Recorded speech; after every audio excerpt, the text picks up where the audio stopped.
Recording by Phil Chenevert.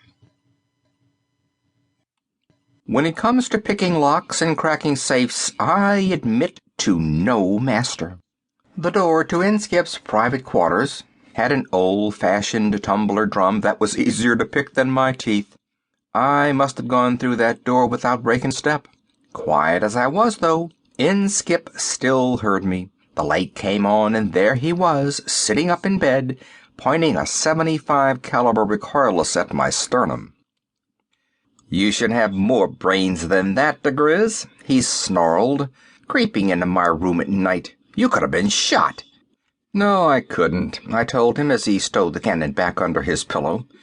"A man with a curiosity bump as big as yours will always talk first and shoot later. And besides, none of this pussyfooting around in the dark would be necessary if your screen was open and I could have got a call through." Inskip yawned and poured himself a glass of water from the dispenser unit above the bed. "Just because I head the Special Corps doesn't mean that I am the Special Corps," he said moistly while he drained the glass. "I have to sleep sometime. My screen is open only for emergency calls, not for every agent who needs his hand held." "Meaning I am in the hand-holding category?" I asked with as much sweetness as I could. "Put yourself in any category you please," he grumbled as he slumped down in the bed. "And also put yourself out into the hall and see me tomorrow during working hours." He was at my mercy, really. He wanted sleep so much, and he was going to be wide awake so very soon. "Do you know what this is?" I asked him, poking a large glossy pick under his long broken nose. One eye opened slowly. "Big warship of some kind. Looks like Empire lines." "Now, for the last time, go away," he said. "A very good guess for this late at night," I told him cheerily. "It is a late Empire battleship of the Warlord class. Undoubtedly one of the most truly efficient engines of destruction ever manufactured.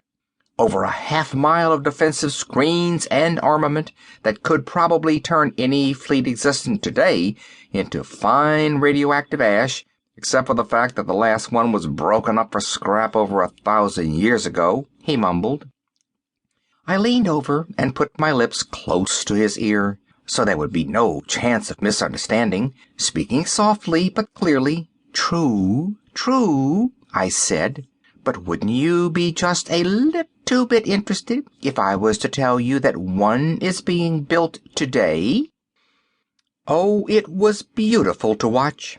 The covers went one way and Inskip went the other. In a single unfolding, in a concerted motion, he left the horizontal and recumbent, and stood tensely vertical against the wall, examining the pick of the battleship under the light. He apparently did not believe in pajama bottoms, and it hurt me to see the goosebumps rising on those thin shanks. But if the legs were thin, the voice was more than full enough to make up for the difference. "Talk, blast you, diGriz, talk!" he roared. "What is this nonsense about a battleship? Who's building it?" I had my nail file out and was touching up a cuticle, holding it out for inspection before I said anything. From the corner of my eye, I could see him getting purple about the face, but he kept quiet. I savored my small moment of power. "Put diGriz in charge of the record room for a while, you said. That way he can learn the ropes. Burrowing around in century-old dusty files will be just the thing for a free spirit like Slippery Jim diGriz. Teach him discipline. Show him what the Corps stands for. At the same time, it will get the records in shape. They have been needing reorganization for quite a while." Inskip opened his mouth, made a choking noise, then closed it. He undoubtedly realized that any interruption would only lengthen my explanation, not shorten it. I smiled and nodded at his decision, then continued.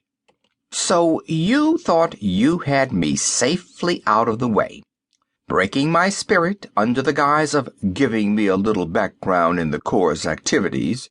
In this sense, your plan failed. Something else happened instead.